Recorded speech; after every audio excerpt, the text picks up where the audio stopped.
Assalamualaikum warahmatullahi wabarakatuh. Salam sejahtera bagi kita semua. Pada kesempatan kali ini, kami dari kelompok 5 akan membahas mengenai penerapan blockchain sebagai sistem penyimpanan digital pertanahan di Indonesia.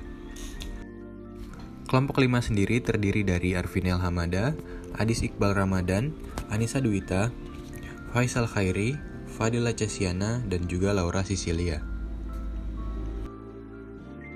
Secara umum, SDGs merupakan rancangan aksi global atau shared blueprint yang dirumuskan oleh pemimpin dunia dari United Nations dan memiliki tujuan untuk mengurangi segala bentuk kekerasan serta berusaha menciptakan jembatan pemerintah antara masyarakat sehingga menemukan solusi jangka panjang untuk konflik dan ketidakpastian dunia.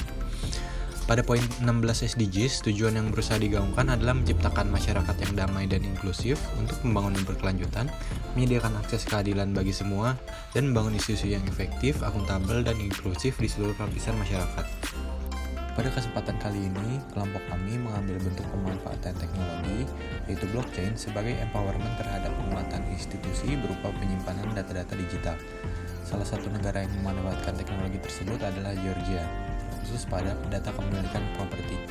Setiap tahunnya sekitar 150.000 dokumen dikeluarkan oleh pemerintahan Georgia yang dapat menjamin keandalan dan keamanan data yang merupakan kepentingan bagi otoritas pendaftar negara. Kami melihat hal tersebut sebagai kesempatan bagi Indonesia untuk belajar dan mengembangkan sistem keamanan dalam melakukan penyimpanan data secara digital. Tindakan korupsi merupakan tindakan yang sangat merugikan negara. Upaya pemberantasan korupsi di Indonesia sudah dilakukan melalui berbagai cara, namun hingga saat ini masih saja terjadi korupsi. Menurut catatan akhir tahun Indonesian Corruption Watch, tahun 2020 bukan waktu yang menggembirakan bagi pemberantasan korupsi. Pada periode ini, KPK telah kehilangan taji akibat revisi undang-undang yang melucuti kewenangan dan independensinya, mulai dari pengesahan produk hukum yang kontroversial, dikeluarkannya kebijakan penganggaran yang bermasalah, hingga penanganan pandemi COVID-19 yang rawan akan penyelewengan. KPK mencatat telah menerima 2.173 laporan dari masyarakat berkaitan dengan dugaan tindak pidana korupsi selama semester 1 pada tahun 2022. Korupsi makin mudah ditemukan di berbagai bidang kehidupan. Pertama, karena melemahnya nilai-nilai sosial dan kepentingan pribadi menjadi lebih utama dibanding kepentingan umum. Kedua, tidak adanya transparansi dan tanggung gugat sistem integritas publik. Ketika informasi yang dibutuhkan masyarakat tidak tersedia secara serta-merta, permintaan informasi berdasarkan mekanisme yang diatur dalam Undang-Undang Nomor 14 Tahun 2008 tentang keterbukaan informasi publik tidak mudah dilakukan dan memakan waktu panjang. Banyak permintaan informasi yang berakhir dengan sengketa dan ingkarnya badan publik menjalankan putusan komisi informasi. Demi menjamin transparansi di tengah perkembangan teknologi dalam sistem pemerintahan Indonesia mencoba beradaptasi dengan menerapkan teknologi blockchain untuk menjadi instrumen dalam pelayanan publik. Teknologi blockchain adalah mekanisme basis data canggih yang memungkinkan berbagi informasi secara transparan dalam jaringan bisnis.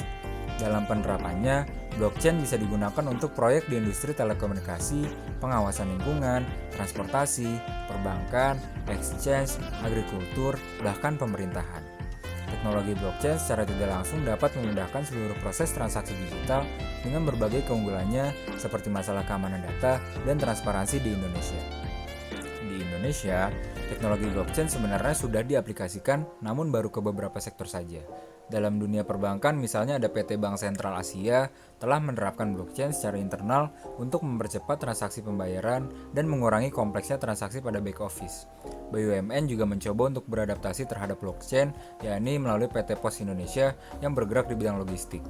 Perusahaan ini mengembangkan DigiroIn, sebuah layanan giro yang mengadopsi teknologi blockchain yang dipergunakan pada layanan multi-currency atau bisa juga disebut sebagai evolusi layanan giro.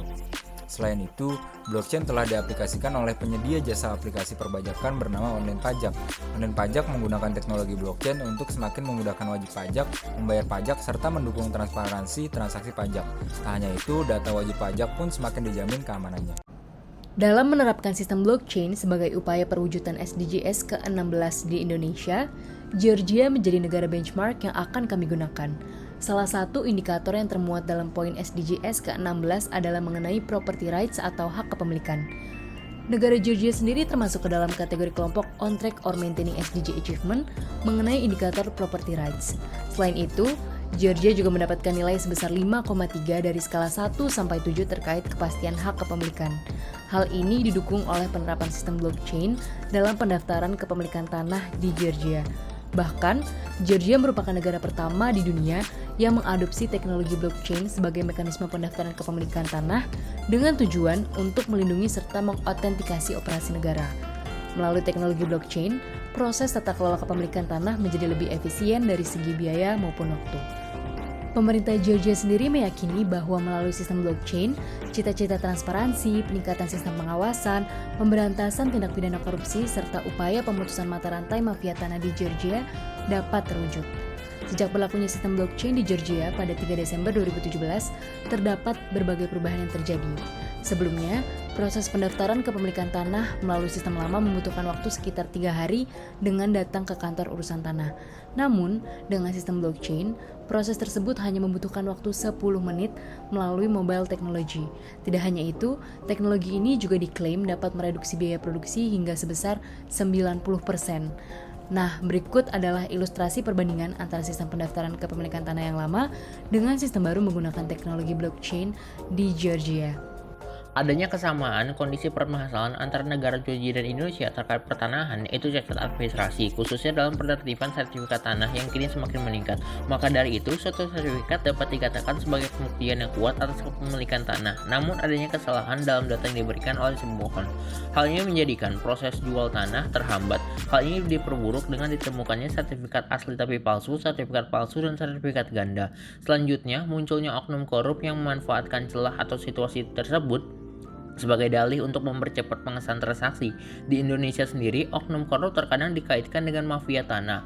Hal tersebut sejalan dengan pendapat dari Menteri ATR atau BPN di tahun 2022, yaitu Lugas, yang mengungkapkan bahwa mafia tanah ada di mana-mana, termasuk dalam kantor ATR atau BPN. Istilah mafia tanah walaupun tidak dikenal di Undang-Undang Indonesia, namun Kementerian ATR atau BPN mengadopsinya secara resmi di dalam bentuk petunjuk teknis pencegahan dan pemberantasan mafia tanah, yang mengartikan sebagai individu, kelompok, atau badan hukum yang melaksanakan tindakan dengan sengaja untuk berbuat kejahatan yang dapat menimbulkan dan menyebabkan terhambatnya pelaksanaan penanganan pertahanan. Berangkat dari hal tersebut, memang perolehan tanda kepemilikan atau sertifikat kerap memakan waktu lebih lama dari kisaran yang telah ditetapkan, yaitu 60 hingga 120 hari. Hal ini menjadikan proses tersebut sebagai lahan rawan suap sebab minimnya pengawasan dan transparansi. Dalam mengadopsi blockchain, Georgia bekerjasama dengan grup Bitfury. Private Permission Blockchain ditambatkan ke Bitcoin Blockchain melalui layanan stempel waktu digital yang terdistribusi. Selain itu, sistem blockchain mempunyai dokumentasi unik yang dikenal dengan hash.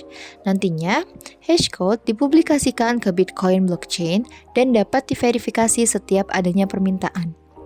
Grup Bitfury dan NAPR Georgia merancang sistem blockchain yang kemudian terintegrasi ke dalam sistem catatan digital NAPR.